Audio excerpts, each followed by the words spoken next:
എൻ്റെ മുത്തുകളെ സ്വത്തുകളെ കരളുകളെ കുളിരുകളെ പഞ്ചാര കുഞ്ചുകളെ ബയോളജി പേടിയുള്ളവർക്കാണ് ഈ ഒരു വീഡിയോ. ഓക്കെ, ഇപ്പം നമ്മളെ ലാസ്റ്റ് എക്സാം ഉണ്ടല്ലോ, നമ്മളെ ക്രിസ്മസ് എക്സാമിൽ ഏറ്റവും ടഫുള്ള ഒരു സബ്ജക്റ്റ് ആയിരുന്നു ബയോളജി. ഒരുമാതിരി ദുരന്തം ക്വസ്റ്റ്യൻ പേപ്പർ ആയിരുന്നു. സത്യസന്ധമായി പറയാലോ, എനിക്ക് ആ ക്വസ്റ്റ്യൻ പേപ്പർ ഇഷ്ടപ്പെട്ടില്ല. കാരണം കുറേ വള്ളി ക്വസ്റ്റ്യൻസ് ആയിരുന്നു. അതിന് ഡയറക്റ്റ് ഒന്നും ചോദിക്കുന്നതിന് പകരം ഇൻഡയറക്റ്റ് ആയിട്ടൊക്കെ ചോദിച്ച് കുട്ടികളെ ഇത് നിങ്ങൾ ആൻസർ ചെയ്യരുത്, ആ രീതിയിലായിരുന്നു ഓരോ ചോദ്യങ്ങൾ.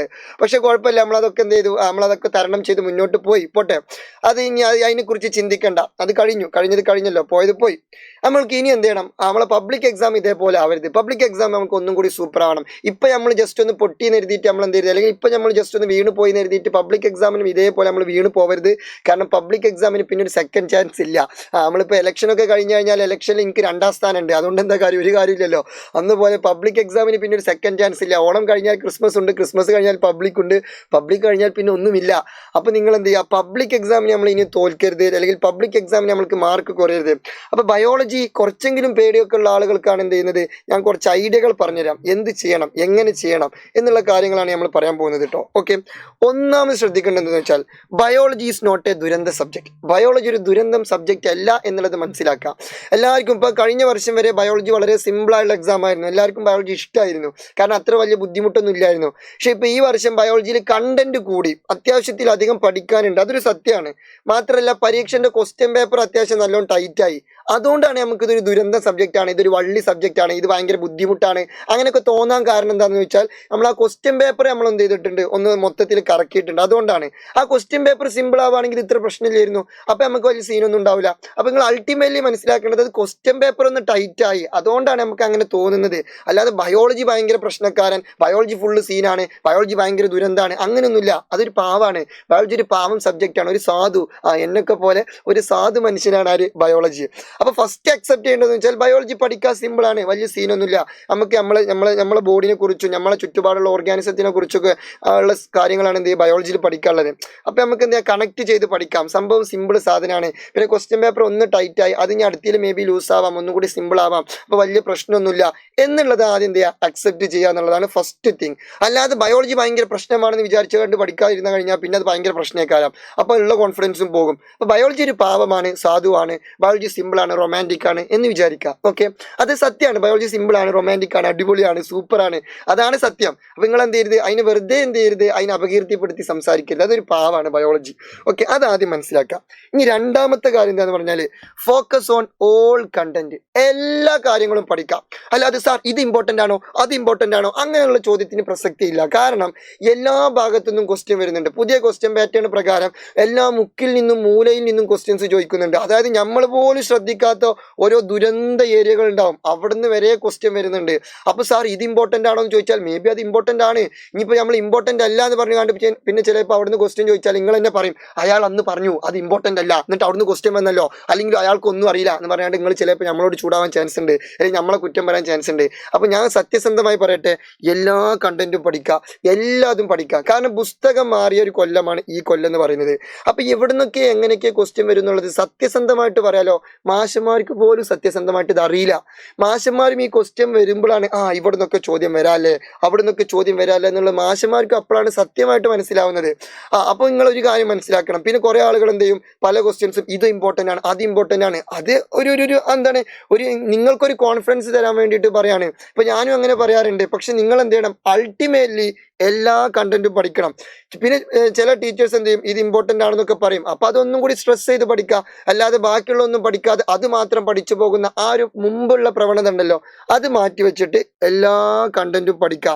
പിന്നെ ഏതെങ്കിലും ആൾക്കാർ തരുന്ന കുറച്ച് ക്വസ്റ്റ്യൻസ് നിങ്ങൾ ഇത് മാത്രം പഠിച്ചാൽ മതി, അപ്പം നിങ്ങൾക്ക് 40ൽ 40 ഫുൾ മാർക്ക്, അങ്ങനെയൊന്നും ഇല്ല കേട്ടോ.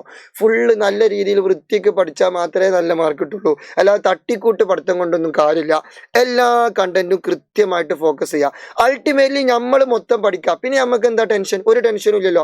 അപ്പം അതിനുള്ള സമയമുണ്ടോ, ഉണ്ട്, സമയമുണ്ട്, ഒന്നും പേടിക്കണ്ട. 25-ാം തീയതി പരീക്ഷ കഴിഞ്ഞാൽ 30-ാം തീയതിയാണ്, പിന്നെ മാർച്ച് 25-ന് പരീക്ഷ കഴിഞ്ഞാൽ മാർച്ച് 30-ാം തീയതിയാണ് ബയോളജിൻ്റെ എക്സാം.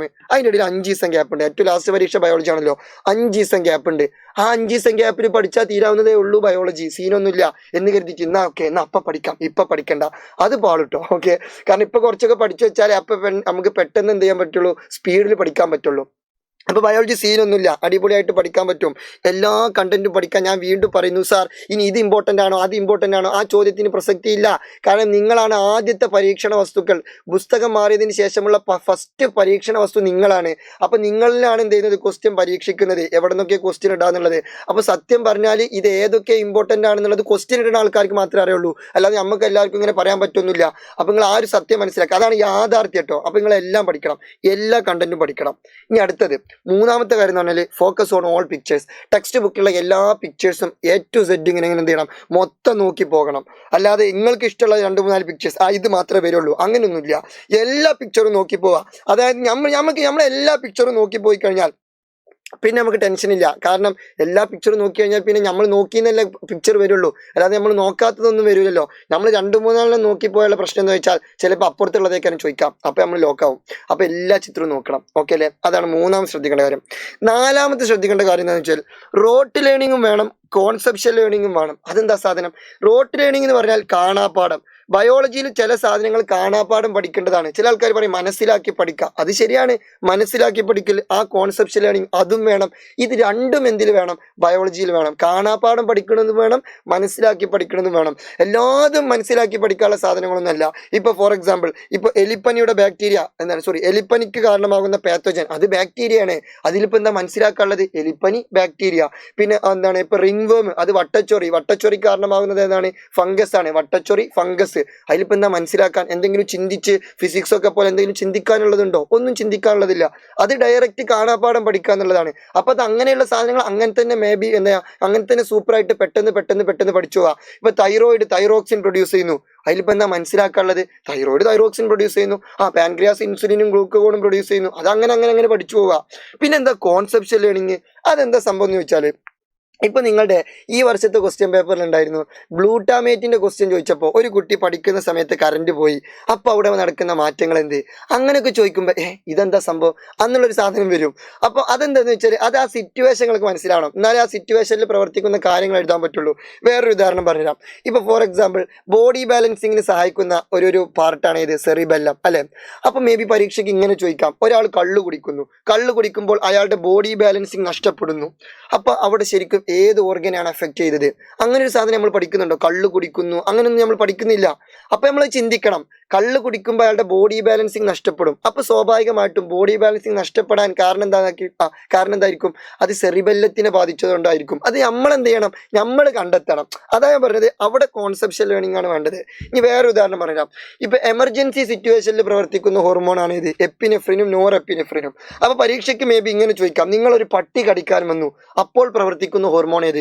അപ്പൊ സാർ പട്ടി കടിക്കാൻ വന്നതൊന്നും ടെക്സ്റ്റ് ബുക്കിലില്ല, അങ്ങനെ പറയരുത്. കാരണം പട്ടി കടിക്കാൻ വരുന്നത് എന്താണ്? ഒരു എമർജൻസി സിറ്റുവേഷൻ ആണ്, അതൊരു അടിയന്തര ഘട്ടമാണ്. അല്ലാതെ ഒരു പട്ടി കടിക്കാൻ വരുമ്പോൾ ഫുൾ കോൺഫിഡൻസിൽ നീ പോടാ പട്ടി എന്ന് പറഞ്ഞിട്ട് ഇങ്ങനെ കോൺഫിഡൻസ് ആയിട്ട് ചിരിച്ചിരിക്കോ? ഇല്ല, നമ്മൾ ഓടും. അതൊരു എമർജൻസി സിറ്റുവേഷൻ ആണ്, അത് നമ്മൾ മനസ്സിലാക്കണം. അപ്പൊ ആ എമർജൻസി സിറ്റുവേഷനിൽ പ്രവർത്തിക്കുന്ന ഹോർമോൺ എപ്പിനെഫ്രിൻ, നോർ എപ്പിനെഫ്രിൻ, അത് അങ്ങനെ കണക്ട് ചെയ്യാൻ പഠിക്കണം. അതാ ഞാൻ പറഞ്ഞത്, അവിടെ കോൺസെപ്ഷ്യൽ ലേണിംഗ് ആണ് വേണ്ടത്. അപ്പൊ ഈ രണ്ട് സാധനം ബയോളജിയിൽ വേണം. അപ്പോൾ ഓരോ സാധനം പഠിക്കുമ്പോൾ അതിൽ എന്തെങ്കിലുമൊക്കെ എന്താണ് അപ്ലിക്കേഷൻ ലെവൽ ക്വസ്റ്റ്യൻ വരാൻ ചാൻസ് ഉണ്ടെങ്കിൽ അതും കൂടി നമ്മൾ എന്ത് ചെയ്യണം? കണ്ടറിഞ്ഞ് പഠിക്കണം. ഓക്കെ, അപ്പൊ അതൊക്കെ ശ്രദ്ധിക്കാം. പിന്നെ അഞ്ചാമത് ശ്രദ്ധിക്കേണ്ട കാര്യം എന്ന് വെച്ചാൽ എല്ലാ ക്വസ്റ്റ്യനും അറ്റൻഡ് ചെയ്യാം. കാരണം പരീക്ഷ ടൈറ്റ് ആയി കഴിഞ്ഞാൽ, ഇപ്പൊ SSLC ഏതെങ്കിലും ഒരു പരീക്ഷ ടൈറ്റ് ആയി കഴിഞ്ഞാൽ സ്വാഭാവികമായിട്ടും വാല്യുവേഷൻ ലിബറൽ ആവാൻ ചാൻസ് ഉണ്ട്. അതൊരു സത്യമാണ്. എക്സാം ടൈറ്റ് ആയാൽ വാല്യുവേഷൻ ലിബറൽ ആവും. അപ്പൊ ഇനി നിങ്ങളെ കഷ്ടകാലത്തിന് ബയോളജി ഭയങ്കര ടൈറ്റ് ആയി എന്ന് വിചാരിക്കുക, അപ്പൊ വാല്യുവേഷൻ ലിബറൽ ആവും.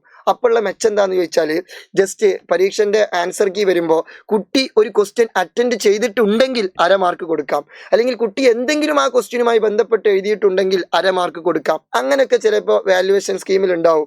അപ്പോൾ ആ ഒരു സമയത്ത് നിങ്ങൾ എല്ലാ ക്വസ്റ്റ്യനും അറ്റൻഡ് ചെയ്തില്ലെങ്കിൽ നിങ്ങൾക്കിപ്പോൾ ആ ഒരു ക്വസ്റ്റ്യൻ്റെ മാർക്കാണ് പോകും. അപ്പോൾ 5ാമത്തെ ക്വസ്റ്റ്യൻ നിങ്ങൾ അറ്റൻഡേ ചെയ്തിട്ടില്ല, അത് നിങ്ങൾ ജസ്റ്റ് ഒന്ന് അറ്റൻഡ് ചെയ്ത് എന്തെങ്കിലുമൊക്കെ ഒരു കുന്തം എഴുതി വെച്ചു, നിങ്ങൾക്ക് അറിയില്ല, ഒരു തേങ്ങ നിങ്ങൾക്ക് അറിയില്ല, എന്നാലും എന്തെങ്കിലും ഒരു കുന്തം അങ്ങോട്ടും ഇങ്ങോട്ടും ഇങ്ങനെ ഇത് അങ്ങനെയാണ് അത് ഇങ്ങനെയാണെന്നൊക്കെ പറഞ്ഞ് എന്തെങ്കിലുമൊക്കെ എഴുതി വെച്ചു എന്ന് വിചാരിക്കുക. അപ്പോൾ ചിലപ്പോൾ ഒരു 1/2 മാർക്ക് കിട്ടും. അങ്ങനെ 5 ക്വസ്റ്റ്യൻ 1/2 മാർക്ക് കിട്ടിയാൽ 2.5 മാർക്ക് വെറുതെ കിട്ടൂലേ? മനസ്സിലാവുണ്ടോ? നേരെ മറിച്ച് 5 മാർക്ക് നിങ്ങൾക്ക് 5 ക്വസ്റ്റ്യൻ നിങ്ങൾക്ക് അറിയില്ല, അപ്പൊ നിങ്ങൾ 5 അറ്റൻഡ് ചെയ്തില്ല, അപ്പൊ നിങ്ങൾക്ക് എത്ര മാർക്ക് പോയി? 2.5 മാർക്ക് വെറുതെ പോയി. അതാണ് കാര്യം. അപ്പോൾ എന്ത് ചെയ്യണം, എല്ലാ ക്വസ്റ്റ്യനും അറ്റൻഡ് ചെയ്യണം. ഒരു ക്വസ്റ്റ്യൻ അറ്റൻഡ് ചെയ്യാതിരിക്കരുത്, എല്ലാ ക്വസ്റ്റ്യനും അറ്റൻഡ് ചെയ്യാം. അപ്പോൾ ഞാൻ ഈ പറഞ്ഞ 5 കാര്യങ്ങൾ എന്ത് ചെയ്യുക, കൃത്യമായിട്ട് ശ്രദ്ധിച്ചിട്ട് നിങ്ങൾ എന്ത് ചെയ്യുക, ഉഷാറായിട്ട് പഠിക്കാം. അപ്പോൾ ഞാൻ ആദ്യം പറഞ്ഞ കാര്യം ഞാൻ വീണ്ടും ആവർത്തിക്കാണ്, ബയോളജി ഈസ് നോട്ട് എ ദുരന്തം subject, biology is A romantic subject. Okay, ഇനി ഞാൻ വെറുതെ ചുമ്മാ നിങ്ങളെ ബയോളജിൻ്റെ മാർക്ക് നിങ്ങൾ ജസ്റ്റ് ഒന്ന് കമൻറ്റ് ചെയ്തിട്ടോ, ക്രിസ്മസ് എക്സാമിന് കിട്ടിയത്, പിന്നെ പബ്ലിക് എക്സാമിന് നിങ്ങൾക്ക് എത്ര കിട്ടും എന്നുള്ളതും കൂടി ഒന്ന് കമൻറ്റ് ചെയ്യും. അപ്പം നിങ്ങൾക്ക് നിങ്ങളോട് തന്നെ ഒരു വാശി വരും, എനിക്ക് അത്ര കിട്ടണം പബ്ലിക് എക്സാമിന്. ആ ഒരു സാധനങ്ങളെ മൈൻഡിൽ ഇൻബോൺ ആയിട്ട് വരും. അതിന് വേണ്ടിയിട്ടാണ്. അപ്പോൾ ഓക്കെ, ഉഷാറായിട്ട് പഠിക്കുക, അടിപൊളിയായിട്ട് പഠിക്കുക, സൂപ്പറായിട്ട് പഠിക്കുക. ഇത് നിങ്ങളുടെ സ്വന്തം അറക്കൽ.